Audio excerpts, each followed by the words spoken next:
Hello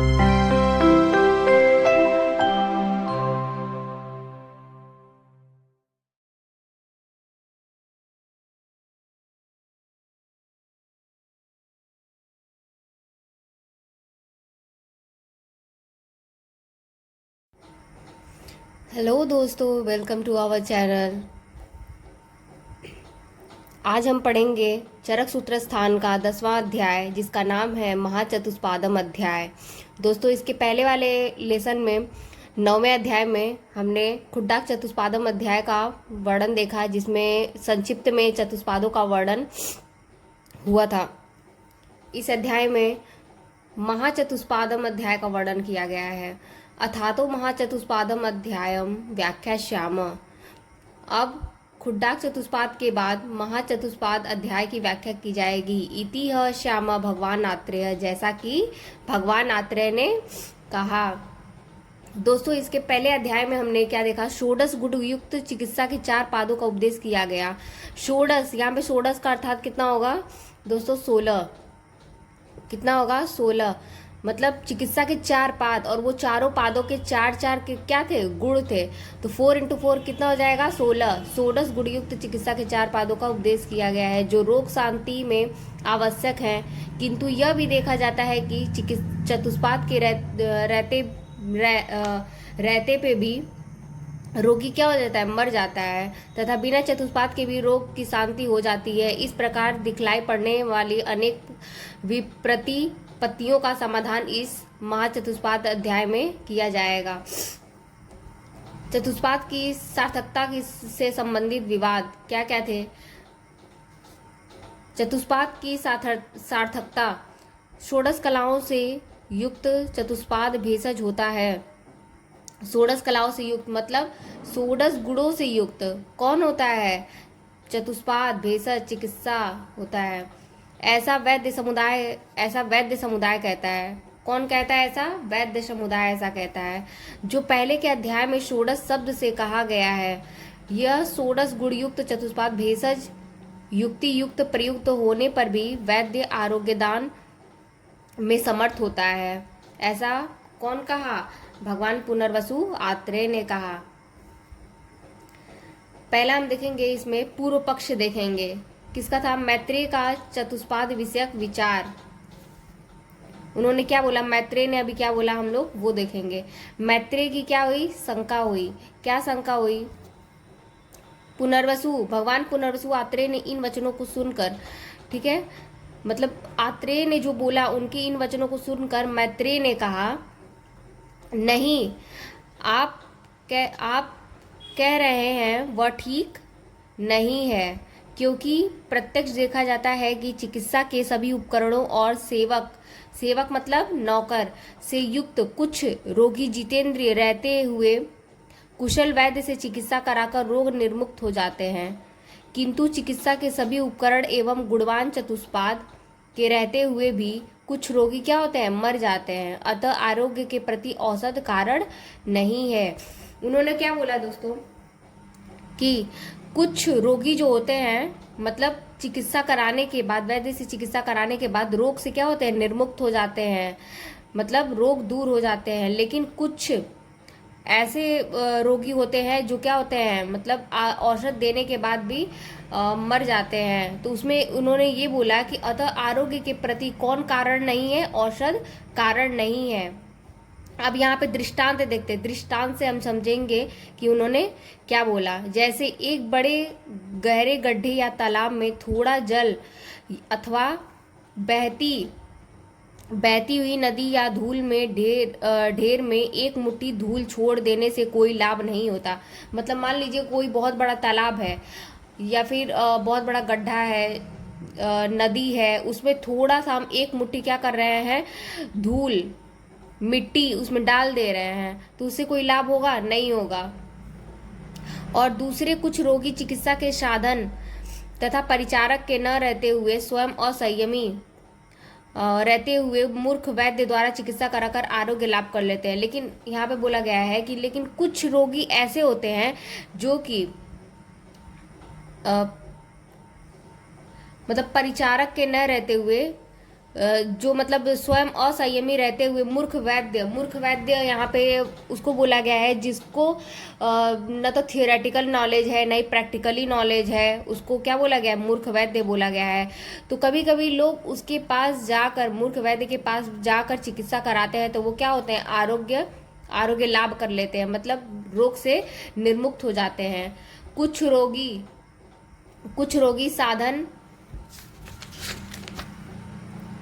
कुछ रोगी साधन और परिचारक के अभाव में असमय रहते हुए मूर्ख वैद्य से चिकित्सा कराने पर भी मर जाते हैं। लेकिन कुछ लोग ऐसे होते हैं परिचारक के अभाव में असमय रहते हुए मूर्ख वैद्य से चिकित्सा कराने पर क्या होते हैं?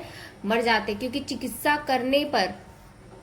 चिकित्सा करने पर आरोग्य लाभ होता है और चिकित्सा करने पर मृत्यु भी होती है। अतः प्रतीत होता है कि औषध करना और न करना, इन दोनों में कुछ विभिन्नता नहीं है। यहाँ पे मैत्रेय ने क्या बोल दिया कि औषध करना और न करना, इन दोनों में क्या है? विभिन्नता नहीं है। मैत्रेय ने ये बोल दिया। अभी विमर्श में हम लोग देखेंगे और क्लैरिफाई हो जाएगा। मैत्रेय के मत में चिकित्सा करना या चिकित्सा न करना, ये दोनों क्या है? बराबर हैं। क्योंकि जब रोगी मर जा रहा है चिकित्सा करने पर भी, तो उन्होंने मैत्रेय ने क्या बोल दिया? मैत्रेय के मत में चिकित्सा करना या चिकित्सा न करना, ये दोनों क्या है? बराबर है। इसके लिए उन्होंने यहाँ 2 उदाहरण दिए हैं। कौन कौन से? एक जो हम लोग ने पीछे देखा, बड़े गड्ढे या तालाब में थोड़ा जल डालना, अर्थात जो रोगी मरणोन्मुख है उसमें थोड़ा औषध देना क्या है? व्यर्थ है। जो रोगी एकदम मरने के कगार पर है, उसमें अरिष्ट लक्षण पूरे उत्पन्न हो गए हैं, तो उसमें औषध देना क्या है? व्यर्थ है। थोड़ा औषध देना क्या है? व्यर्थ है। बहती हुई नदी में एक मुट्ठी भर धूली छोड़ देना, अथवा धूली के ढेर में एक मुट्ठी धूली छोड़ना, अर्थात उत्कट दोष युक्त रोगी में अल्प औषध का प्रयोग क्या है? करना व्यर्थ है। यहाँ पे देखिए, उपयुक्त दोनों उदाहरण के 2 तात्पर्य हैं। क्या क्या है? चिकित्सा 2 तरह की भी होती है, संशोधन चिकित्सा और संशमन चिकित्सा।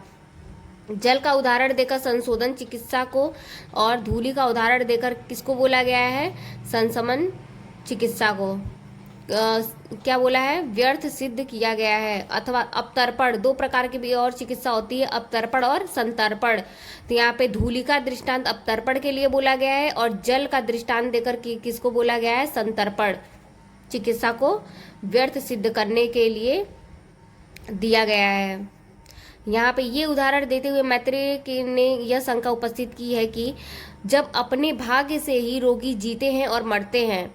यहाँ पे उन्होंने ऐसा क्यों बोला अपने भाग्य से रोगी जीते और मरते? क्योंकि उन्होंने पहले ये बोला कि मतलब जब चिकित्सा करने या ना करने से भी रोगी की मृत्यु हो जाती है, तो उन्होंने क्या बोला? यहाँ पे ये उदाहरण देते हुए मैत्रेय ने यह शंका उपस्थित की कि जब अपने भाग्य से ही रोगी जीते हैं और मरते हैं, क्योंकि औसत से तो इन्होंने ये बोला कि औसत से तो मतलब रोगी ठीक हो ही नहीं रहा है, तो वो अपने भाग्य से ही रोगी जीते हैं और क्या होते हैं? मरते हैं। तो चिकित्सा की सिद्धि में षोडश गुणयुक्त चतुष्पाद कारण है। यह जो पहले अध्याय में बताया गया है वो क्या है? व्यर्थ है। मतलब पिछले वाले अध्याय में हमने क्या बोला कि चिकित्सा के जो चतुष्पाद हैं उनके क्या हैं? 16 गुण युक्त है ना, चारों पादों के 4 गुण। तो उसमें उन्होंने क्या बोला कि वो क्या है? सारे व्यर्थ हैं। मतलब चिकित्सा के जो 4 पाद हैं वो क्या हैं? व्यर्थ हैं। क्योंकि मतलब उससे चिकित्सा करने पर भी तो रोगी रोगों से निर्मुक्त हो ही नहीं रहा है, कोई लाभ हो ही नहीं रहा है। तो उन्होंने यहाँ पे मैत्रेय ने क्या बोला कि यह व्यर्थ है।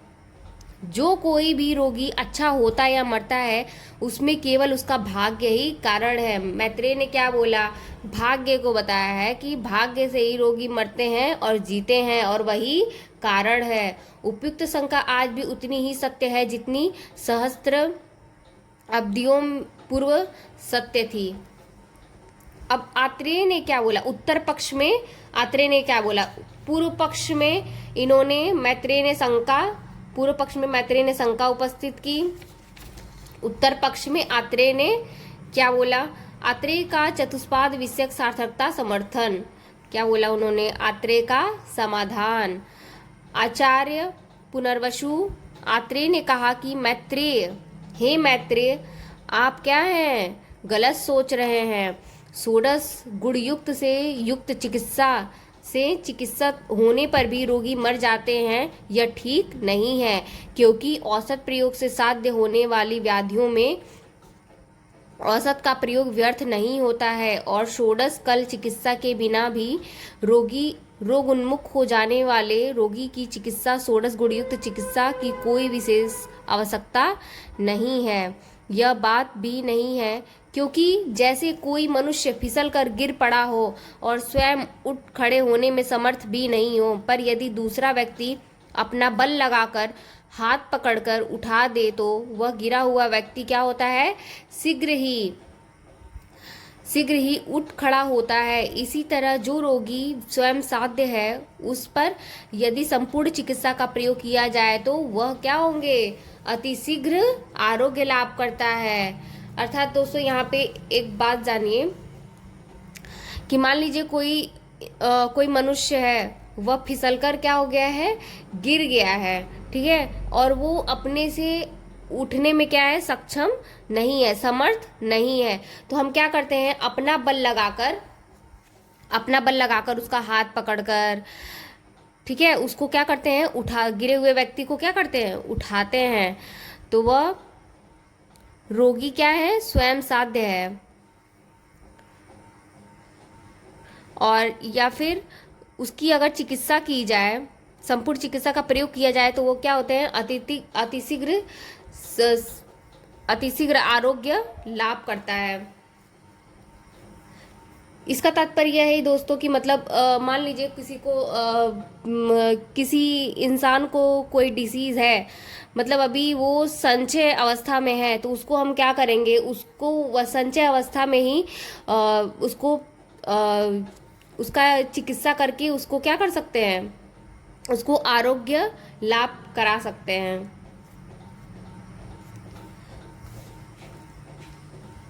आपका यह कथन भी ठीक नहीं है कि कुछ रोगी संपूर्ण षोडश कला चिकित्सा के प्रयोग होने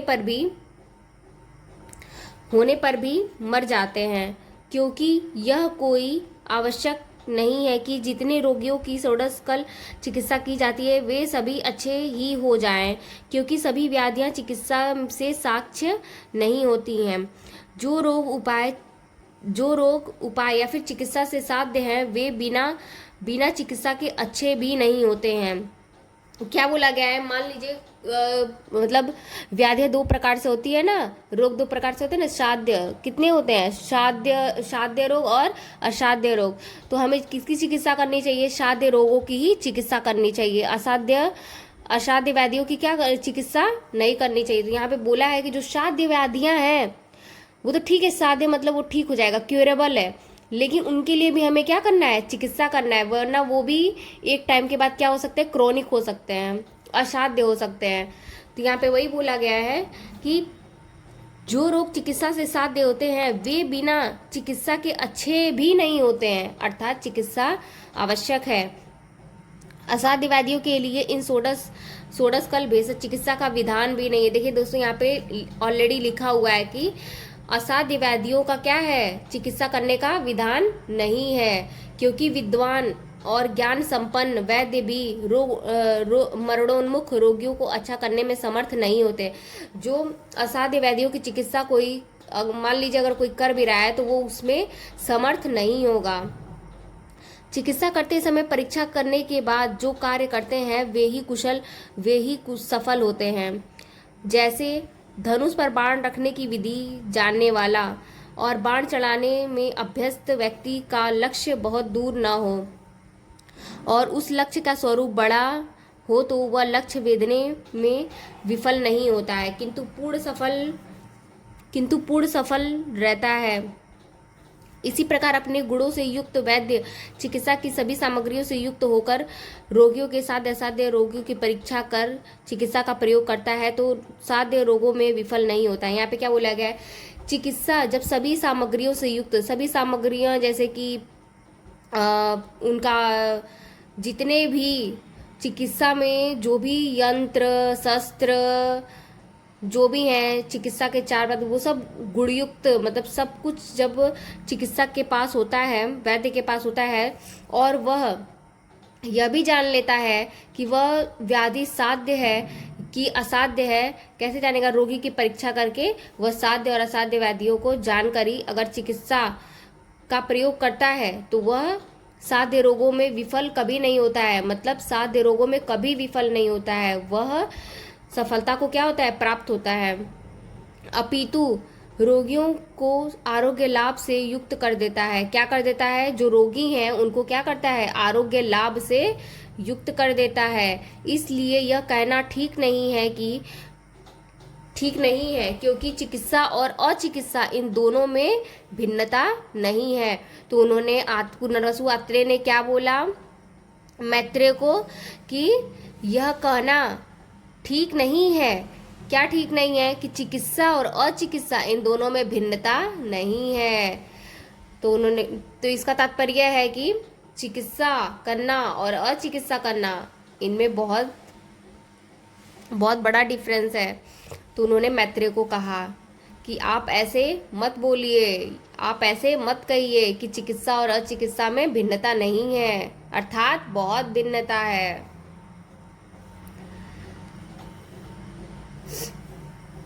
अब क्या है, उपयुक्त के बारे में प्रत्यक्ष प्रमाण।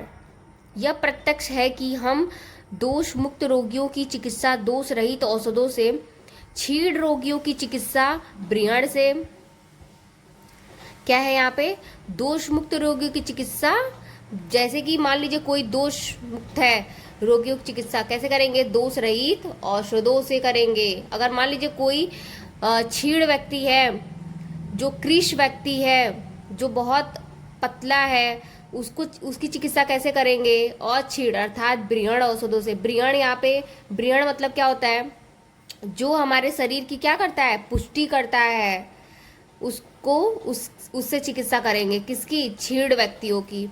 अब क्या है, कृश और दुर्बल रोगियों की चिकित्सा कैसे करेंगे, तर्पण से करेंगे। स्थूल और मेदस्वी, मान लीजिए बहुत कोई क्या है, स्थूल है, मोटा है, जिसमें मेद बहुत ज़्यादा है, उनकी चिकित्सा कैसे करेंगे, अपतर्पण चिकित्सा करेंगे वहाँ पे। गर्मी से पीड़ित रोगियों की, मान लीजिए बहुत गर्मी से पीड़ित रोगी है तो उसको क्या करेंगे, शीतल औषधियों से तथा शीत से पीड़ित शीतल औषधियों से करेंगे, और जो शीत से पीड़ित होंगे उसको कैसे करेंगे, उष्ण औषधियों से करेंगे। चिकित्सा करते समय हम न्यून धातुओं की पूर्ति करते हैं। चिकित्सा करते समय हम क्या करते हैं, जो न्यून हुए धातु रहती हैं, जो एकदम न्यून मतलब कम धातुओं की क्या करते हैं, पूर्ति करते हैं, और बढ़े हुए धातुओं को क्या करते हैं, घटाते हैं। मतलब यहाँ पे जो कम धातुएं जो छीड़ हो गई हैं उनकी क्या करते हैं, हम पूर्ति करते हैं, तथा जो धातुएं बहुत अधिक बढ़ गई हैं उनको क्या करते हैं, घटाते हैं। इस प्रकार व्याधि के मूल या फिर हेतु के विपरीत, हेतु मतलब कारण, जिन कारणों से वह उत्पन्न हुआ है उसके विपरीत हम क्या करते हैं, चिकित्सा करते हुए रोगी को क्या करते हैं, प्राकृत अवस्था में लाते हैं। इस प्रकार चिकित्सा करते और लाभ रखते हुए हमें आयुर्वेद शास्त्र का औषध समूह निश्चित रूप से लाभ करने वाला होता है, इस निश्चय पर पहुंचते हैं। अब देखिए दोस्तों क्या है, साध्य असाध्यता संबंधी विस्तृत विचार। मतलब हमें अब ये जानना है कि कौन सा रोग साध्य है और कौन सा असाध्य। साध्य किसको कहेंगे, असाध्य किसको कहेंगे, क्योंकि इसके बिना हम चिकित्सा नहीं कर सकते, क्योंकि हमें असाध्य व्याधियों की क्या करना है, चिकित्सा करना ही नहीं है। किसकी चिकित्सा करना है, साध्य व्याधियों का ही चिकित्सा करना है। यहाँ पे देखिए, साध्य असाध्य विभाग्यो ज्ञान पूर्वम चिकित्सकम। मतलब चिकित्सा करने से पूर्व हमें क्या जान लेना चाहिए, साध्य और असाध्य व्याधियों के बारे में जान लेना चाहिए। काले चार भते कर्म यतत साध्यति ध्रुवम।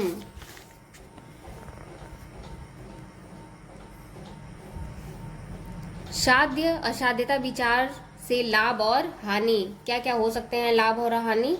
साध्य और असाध्य रोगों के भेदों को समझने वाला वैद्य यदि ज्ञान पूर्वक समय से चिकित्सा प्रारंभ करता है तो निश्चित रूप से अपना कार्य संपन्न कर लेता है। जो वैद्य असाध्य रोगों की चिकित्सा करता है वह निश्चित रूप से, हमने क्या बोला था आपको कि साध्य रोगों की क्या करना है, चिकित्सा करना है। असाध्य वैद्यों को क्या करना है, चिकित्सा नहीं करना। अगर वैद्य असाध्य रोगों की चिकित्सा करता है तो क्या उसको हानि हो सकती है?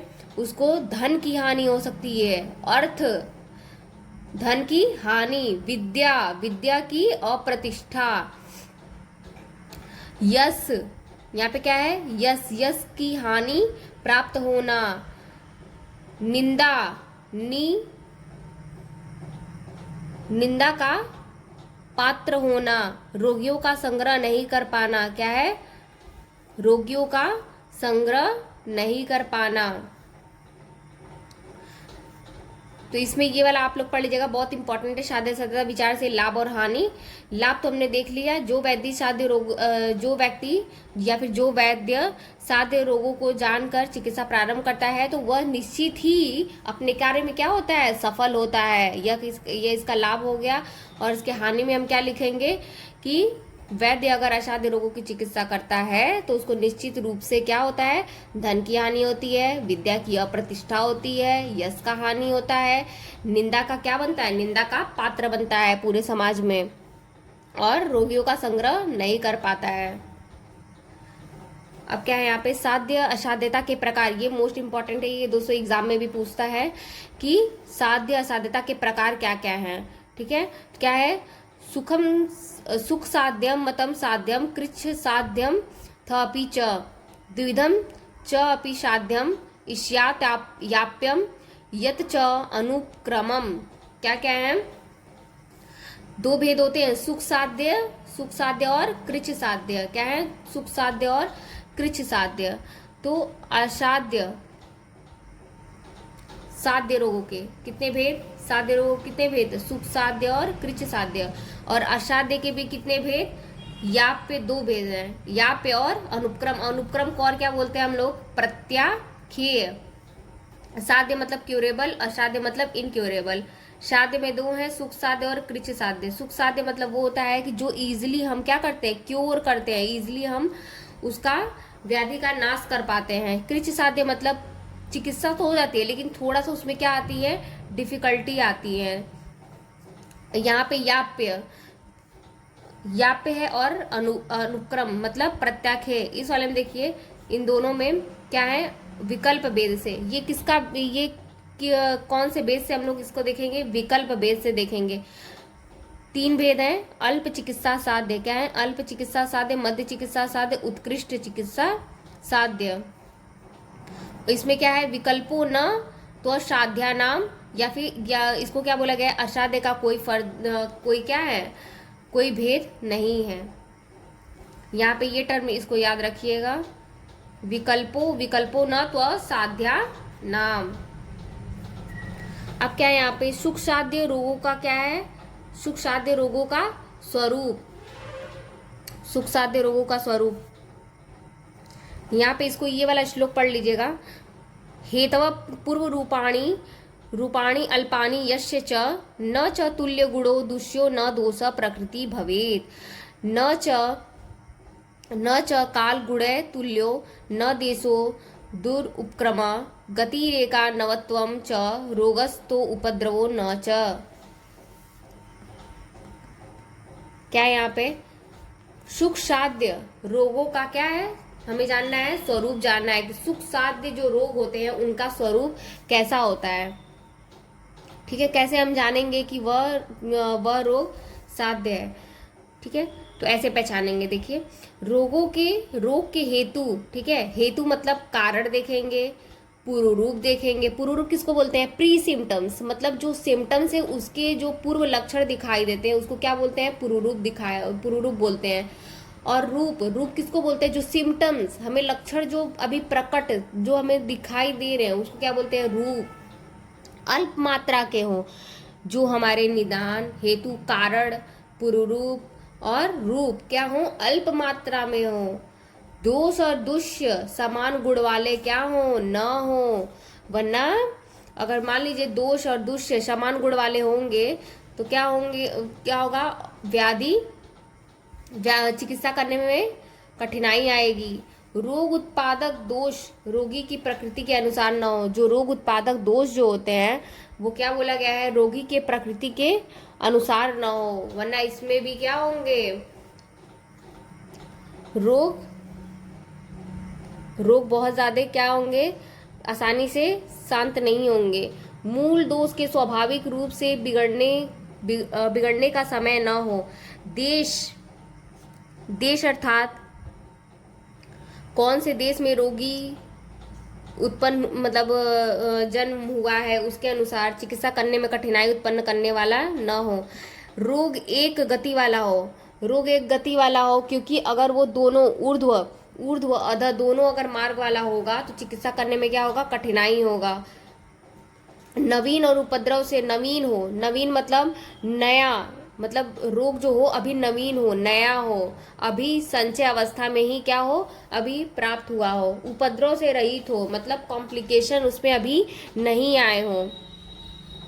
रोग की उत्पत्ति के समय दोष एक हो। ठीक है, जब रोग की उत्पत्ति हुई है उस समय दोष एक हो। अगर त्रिदोषज हुआ तो हमें रोगी की चिकित्सा करने में बहुत कठिनाई होगी।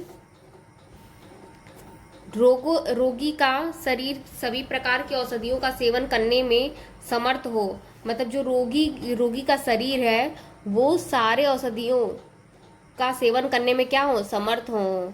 और गुणवान चिकित्सा के चारों पादों की उपस्थिति हो तो रोग कैसे होंगे, सुख साध्य होते हैं। ठीक है, यहाँ पे लास्ट में क्या बोला है, और गुणवान चिकित्सा के चारों पाद मतलब कौन कौन, वैद्य, औषध, उपस्थाता, रोगी। ठीक है, उनकी उपस्थिति रोग को क्या बनाता है, सुख साध्य बनाता है। यहाँ पे देखिए अब किसको देखेंगे, अभी हमने सुख साध्य देख लिया, अब क्या देखेंगे, कृच्छ साध्य रोगों का स्वरूप। कृच्छ साध्य रोगों का स्वरूप कैसा होता है, इसमें सुख साध्य में क्या थे, सभी मतलब नवीन था, एक मार्गज थे और दोष उपद्रव उत्पन्न अभी नहीं हुए थे।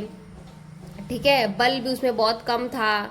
ठीक है, और इसमें उसका क्या है, अपोजिट, मतलब आप कह सकते हैं कि मतलब उसके अपोजिट, मतलब इसमें बहुत ज़्यादा या तो बल बढ़ जाता है, द्विमार्गज हो जाते हैं, दो दोष की उत्पत्ति हो जाती है। ठीक है, चलिए देखते हैं।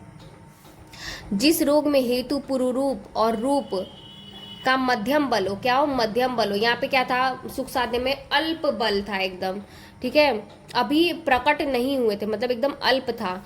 समय, प्रकृति और दुष्य इनमें किसी एक की समानता रोग उत्पादक दोष से मिलती हो। ठीक है, रोग गर्भड़ी वृद्ध बालक का हो, किसका हो, जो एकदम मतलब गर्भड़ी में हो, वृद्ध मतलब जिसमें पहले से ही, वृद्ध व्यक्ति में क्या होता है, पहले से क्या होता है, वात प्रकोपित होता है। या फिर बालक का हो, जैसे कि बालक में बाल्यावस्था में क्या सबसे ज़्यादा बढ़ा रहता है, कौन सा दोष, कफ दोष बढ़ा रहता है। ठीक है, उपद्रव तो हो पर अत्यधिक उपद्रव न हो। ठीक है, इसमें क्या होता है, कृच्छ साध्य में उपद्रव तो होता है लेकिन अत्यधिक उपद्रव नहीं होता है। ऐसा रोग हुआ तो हो जो शस्त्र क्षार अग्नि क्रिया के द्वारा चिकित्सीय हो। रोग पुराना हो, यहाँ पे क्या है, रोग पुराना, लेकिन सुख साध्य में क्या था, रोग नवीन था। कठिन देश में जैसे मर्म स्थान या जंगली देश में, ठीक है, वात पित्त का रोग या अधर शाखा कोष्ठ मर्मस्थीगत संधिगत एक ही मार्ग का रोग होने पर चतुष्पाद की प्राप्ति न हो। दो मार्गों में रोग हो किंतु अधिक पुराना रोग ना हो तो, और जो रोग दो दोषों से उत्पन्न हो, ऐसे सब रोग क्या होते हैं, कृच्छ साध्य होते हैं। मतलब दो दोषों से उत्पन्न, दो ही मार्गज वाले होते हैं। यहाँ पे क्या बोला गया, पुराना, अधिक पुराना न हो। ठीक है, पुराना तो हो पर अधिक पुराना न हो, जिसका चिकित्सा एकदम किया ही नहीं जा सकता। इसमें क्या, कृच्छ साध्यता में हम क्या देखे थे कि थोड़ा सा कठिनाई से हम क्या कर सकते हैं, रोगों की शांति कर सकते हैं। अब क्या है, याप्य, याप्य रोगों का क्या है, स्वरूप। याप्य किसका भेद है, असाध्य का भेद है, ठीक है, याप्य और प्रत्याख्येय। आयु के शेष रहने के कारण पथ्य आहार विहार के सेवन से थोड़ा अच्छा होकर पुनः थोड़े ही कारण से जो भयानक रूप में बढ़ जाए, जिस रोग में गंभीर धातुओं में दोष चले गए हों, अनेक रस रक्त आदि धातुओं में दोष क्या हो गए हों, प्रविष्ट कर गए हों, मर्म मर्म संधियों में दोषों का आश्रय हो गया हो, जो रोग बार बार दौरे के हृप में आता हो या बहुत दिनों से चला आता हो, तथा जो दोषों से उत्पन्न हो, ऐसे सब असाध्य रोग क्या होते हैं, याप्य होते हैं। मतलब यहाँ पे क्या बोला गया है, जो रोग, ठीक है, जो आयु के शेष रहने के कारण पथ्याहार विहार से सेवन से थोड़ा अच्छा होकर पुनः थोड़े ही कारणों से, मतलब मान लीजिए कि हमने आहार विहार कर रहे हैं, मतलब किसी को मान लीजिए कोई व्याधि हुई है, ठीक है, वो आहार विहार करके वो ठीक हो गया हो, लेकिन फिर से उसने उसी निदानों का सेवन करके उसने क्या कर लिया है, अपने दोष को, अपने व्याधि को क्या कर लिया, बढ़ा लिया है। तो बढ़ने के बाद क्या होंगे, जिस रोग में गंभीर धातुओं में दोष चले गए हों, धातुएं मतलब जो हमारे सप्त धातुएं हैं उसमें दोष क्या हो गए हों, प्रविष्ट कर गए हों, ठीक है, और हमारे मर्म अस्थि संधियों में भी क्या कर गए हों, दोष आश्रय ले लिए हों, जो रोग बार बार हृदय के दौरे में आते हों, जो बहुत दिनों से चला आता हो, वह दो दोषों से उत्पन्न ऐसे सब रोग क्या होते हैं, असाध्य, या उसको क्या बोलते हैं, याप्य कहे जाते हैं, ठीक है। क्या है यहाँ पे, इसे प्रत्यक्ष चिकित्सा न करने योग्य क्या कहा गया है, चिकित्सा न करने योग्य कहा गया है। अब देखेंगे हम रोग परीक्षा के बाद चिकित्सा, ठीक है, रोगों की परीक्षा क्या करेंगे, रोगों की परीक्षा करने के बाद चिकित्सा हम क्या करेंगे। बुद्धिमान वैद्य को चाहिए कि वह रोगों में उनके साध्य असाध्य याप्य आदि लक्षणों की परीक्षा करके साध्य रोगों का ही चिकित्सा प्रारंभ करना चाहिए, ठीक है। यहाँ पे फिर से मैं बता रही हूँ, साध्य रोगों का ही चिकित्सा करना चाहिए और असाध्य रोगों का चिकित्सा नहीं करना चाहिए, ठीक है। इसलिए हमें जब रोगी आता है हमारे पास, जब रोगी व्यक्ति आता है तो उसको क्या करना है, सबसे पहले रोग की परीक्षा करना है, ठीक है, कि वह साध्य है क्या असाध्य। अब क्या है यहाँ पे, साध्य साध्यता से लाभ, जो प्रतिपत्तिमान, उसका मतलब क्या है, प्रतिपत्तिमान का मतलब शास्त्र ज्ञान कुशल वैद्य जो होता है, साध्य असाध्य रोगों के भेदों को ठीक ठीक जानता है, वह मैत्रेय के समान, ठीक है, मैत्रेय के समान अर्थात कर्मवादियों की भांति मिथ्या बुद्धि की कल्पना नहीं करता है, ठीक है। अध्यायगत विषयों का उपसंहार क्या क्या है यहाँ पे, इस महाचतुष्पाद अध्याय में औषध के बारे में देखा हमने, और चतुष्पाद के गुण देखा, औषध संबंधी प्रभाव, मैत्रेय और आत्रेय का विचार विनियम देखा, इन दोनों के विचारों में निश्चित सिद्धांत क्या है, रोगों के साध्य सुख साध्य आदि के 4 भेदों और व्याधियों के साध्य साध्यता लक्षण आदि बताए गए हैं, जिनके अधीन चिकित्सा होती है, ठीक है। यहाँ दोस्तों यहाँ पे रोगों के साध्य जो हमने ये वाला टेबल पढ़ा है ना, इसको आप लोग क्या करेंगे, बहुत अच्छे से पढ़ जाएंगे, ठीक है। ये सुख साध्यम मतम साध्यम कृच साध्यम अपि थ ठीक है, ये वाला श्लोका और ये वाला चार्ट, और ये सुख साध्य क्या होता है, कृत साध्य क्या होता है, असाध्य में या पे अनुपक्रम क्या होता है, ठीक है, ये आपको अच्छे से पढ़ लेना है, ठीक है। ओके दोस्तों, थैंक यू।